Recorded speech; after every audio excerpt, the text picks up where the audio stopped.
ओम पूर्णमदः पूर्णमिदं पूर्णात् पूर्णमुदच्यते पूर्णस्य पूर्णमादाय पूर्णमेवावशिष्यते। ओम शांति शांति शांति। नमस्कार मित्रों, आज के वीडियो में हम बृहदारण्यक उपनिषद के दूसरे अध्याय के चौथे ब्राह्मण का जो 10वां मंत्र है उसका पाठ करेंगे। तो आइए देखते हैं कि ये मंत्र क्या कहता है।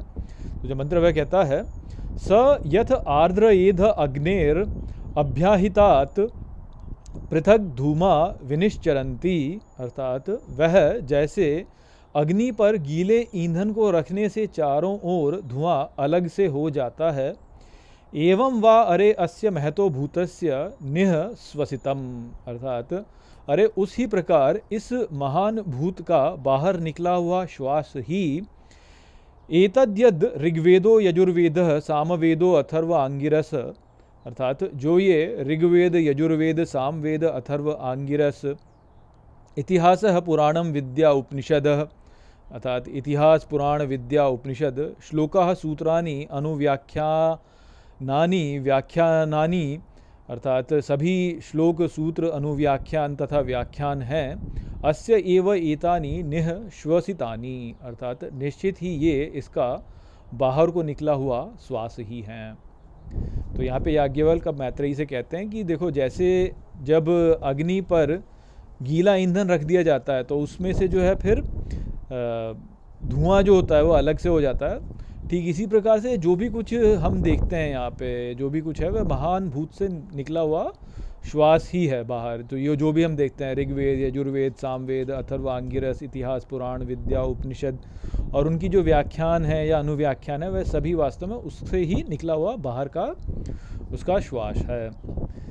तो यहाँ पर जो है हमको यही बताया जा रहा है कि जो भी विचार हम देखते हैं, जो भी ये ज्ञान हम सब सीखते हैं, जो भी कुछ ये है, ये वास्तव में उस महद्भूत विज्ञान में पुरुष जिसको हमने समझाया उसका ही बाहर को निकला हुआ श्वास है। जैसे आप देखिए पुराणों में जो बताया जाता है कि भगवान विष्णु के श्वास से जो है ये संपूर्ण ब्रह्मांड जो है बाहर की ओर प्रक्षेपित होता है। जब वो श्वास बाहर की ओर निकालते हैं तो वो बाहर प्रक्षेपित होता है, जब वह श्वास अंदर की ओर लेते हैं तो फिर वो उनके भीतर ही समा जाता है, फिर बाहर निकालते हैं तो बाहर की ओर प्रक्षेपित होता है, फिर अंदर ही समा जाता है। तो उनका ही बाहर की ओर निकला हुआ श्वास है। तो ईंधन को जब अग्नि पर गीला ईंधन रखा जाता है तो उसमें से जब जैसे धुआं निकलता है उस प्रकार से बता रहे हैं यहाँ पे।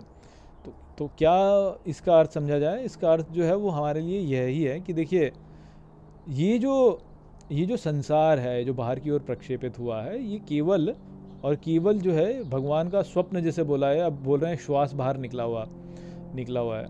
अब जब श्वास बाहर निकलता है तो क्या होता है, प्राण बाहर की ओर निकलते हैं, और फिर जब हम श्वास भीतर लेते हैं तो उसी प्राण को हम पुनः अपने भीतर समा लेते हैं।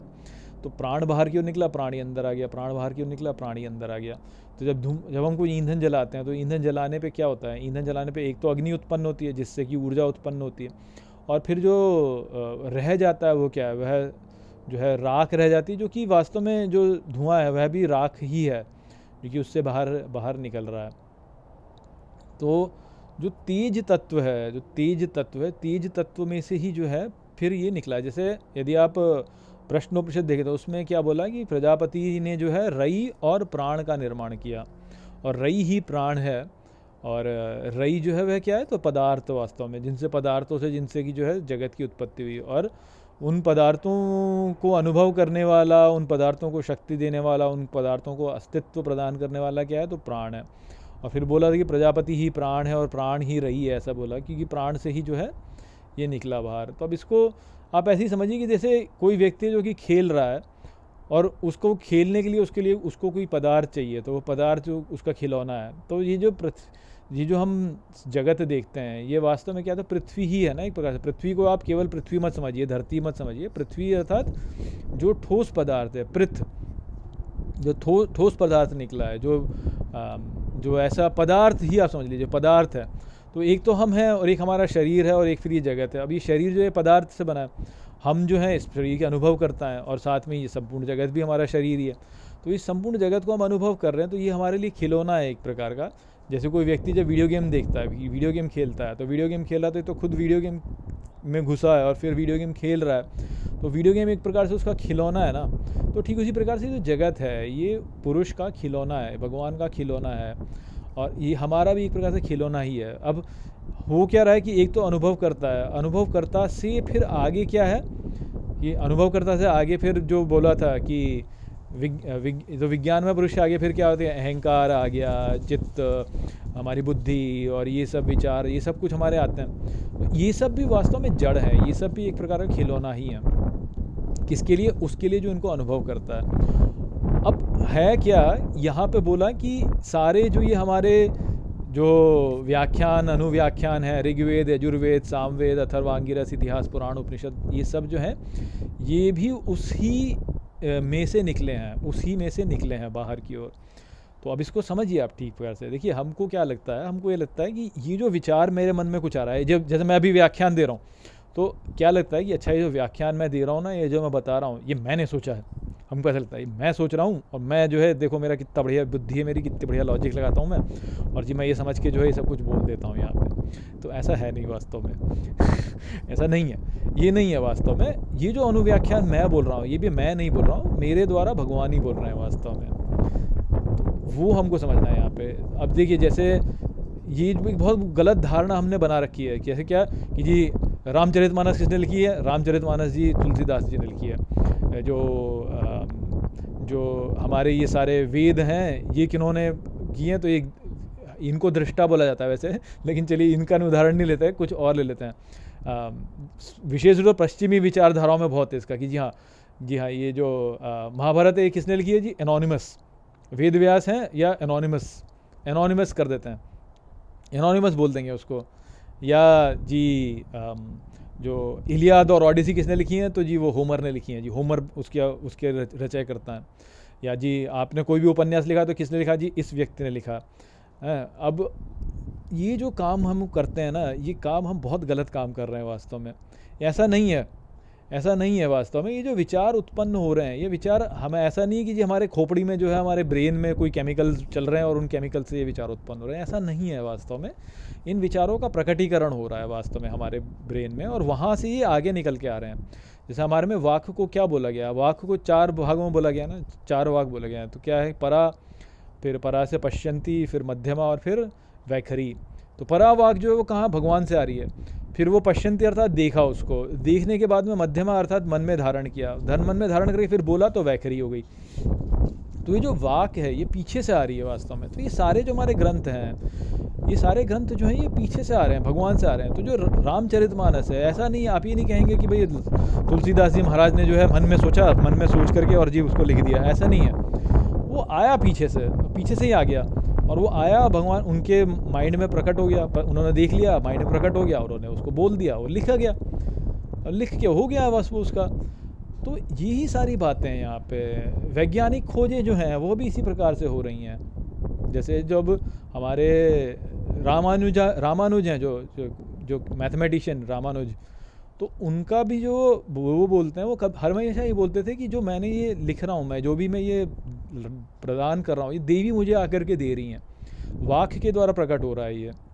तो जो ये लोग करते हैं ना, न्यूटन का सिद्धांत न्यूटन ने दिया, एल्बर्ट आइंस्टाइन का सिद्धांत एल्बर्ट आइंस्टाइन ने दिया, और जी ये और ये ऐसे इसने इसकी खोज की और उसने उसकी खोज की और फलाने ने खोज की, और हम उसका नाम अब हम उसका नाम इस पे लगाएंगे। तो ये हम बहुत गलत काम करते हैं वास्तव में।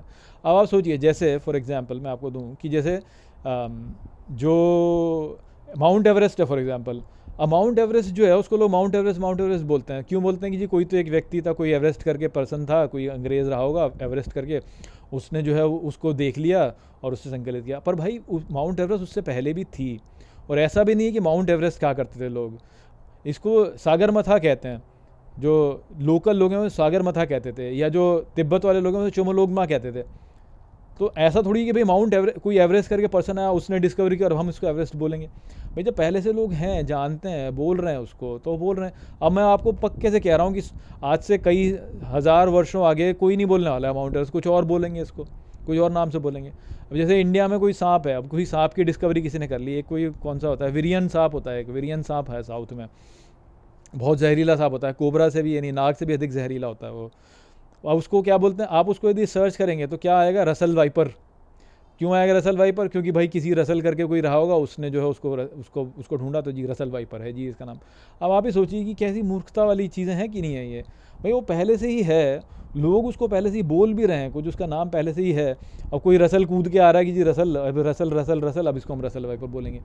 तो इस प्रकार के हम काम करते हैं, अपने आप को जानबूझ के बीच में घुसड़ते हैं कि भाई मैंने किया ये काम मैंने किया। भाई तूने कुछ नहीं किया, वास्तव में पहले से ही हो रहा है ये वास्तव में।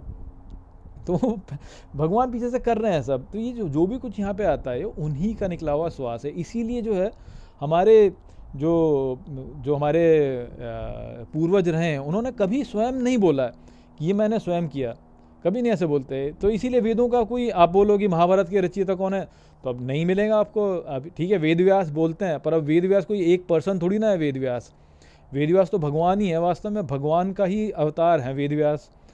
तो ऐसे थोड़ी है कि अब लोग आजकल वही करने लगे हैं कि हाँ जी वेद व्यास करके एक पर्सन रहा होगा, उसने जो है सारे पुराण लिखे, उसने जो है सारे महाभारत लिखी। अबे आप क्या बात कर रहे हो यार, कैसे ऐसे थोड़ी है वास्तव में। कोई पर्सन रहा होगा, भगवान से निकले हुए सारे, तो भगवान ही है। महाभारत जो है वेद व्यास के मुँह से निकला, और फिर उसको जो है गणपति बप्पा ने उसको संकलित कर लिया, ऐसे बोलते हैं ना। तो अब आप सोचिए ये कहाँ हो रहा है, किधर हो रहा है वास्तव में। ये कोई ऐसा थोड़ी इस पृथ्वी पे यहाँ नहीं हो रहा है, वह सेलेस्टियल रेल में हो रहा है, वो दिव्य लोक में हो रहा है, वहाँ पे हो रहा है, वहाँ से हमको प्राप्त हो रहा है, वाक के द्वारा प्राप्त हो रहा है हमको।